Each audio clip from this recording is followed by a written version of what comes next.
பயங்கரமாக heating complaint இருக்கும். Heating complaint வந்து சும்மா வராது. மேஜராக பார்த்தீங்கன்னா 3 ரீசன்ஸால் தான் ஹீட்டிங் கம்ப்ளைண்ட் வரும். அது என்ன அப்படின்றத இந்த வீடியோ டீட்டெயிலாக பார்ப்போம். ஃபஸ்ட்டு மேஜர் ரீசன் பார்த்தீங்கன்னா கிளச் பிளேட் தான். கிளச் பிளேட் போயிருந்தாலும் சரி, கிளச் பிளே வந்து இல்லைனாலும் சரி, பயங்கரமாக ஹீட் ஆகும். இதுதான் வந்து பார்த்தீங்கன்னா மேஜர் கம்ப்ளைண்ட். இது வந்து அவ்வளோ சீக்கிரம் கண்டுபிடிக்க முடியாது. நம்ம தெரியாமல் ஓட்டிட்டோன்னா பயங்கர செலவாகும். ஸோ வந்து இது வந்து எப்படி கண்டுபிடிக்கிறது, இதோட இஷ்யூவோட சிம்டம்ஸ் எப்படி கண்டுபிடிக்கிறது அப்படின்னு சொல்லி இப்போ ஃபஸ்ட் டீட்டெயிலாக பார்ப்போம். ஃபஸ்ட்டு விஷயம் வந்து பார்த்தீங்கன்னா கிளச்சில் எப்பயுமே ப்ளே இருக்கணும். இந்த மாதிரி இருக்கணும். ப்ளே இல்லாமல் வந்துட்டு எப்பயுமே கிளச் வந்து அட்ஜஸ்ட் பண்ணக்கூடாது. இது லிவர்லேயும் ப்ளே இருக்கணும். அது எப்படின்னு பார்ப்போம்.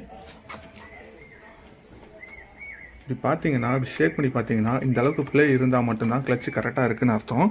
சப்போஸ் ப்ளே இல்லாமல் டைட்டாக இருந்துச்சுன்னா கிளச்சு வந்து பிடிச்சிக்கிட்டே போகும். அதனால் வந்து பார்த்தீங்கன்னா கிளச் வந்து சீக்கிரமாக வேர் ஆகிடும். அதுக்கப்புறம் பார்த்தீங்கன்னா பவர் வந்து வீலுக்கு டிரான்ஸ்மிட் ஆகாது.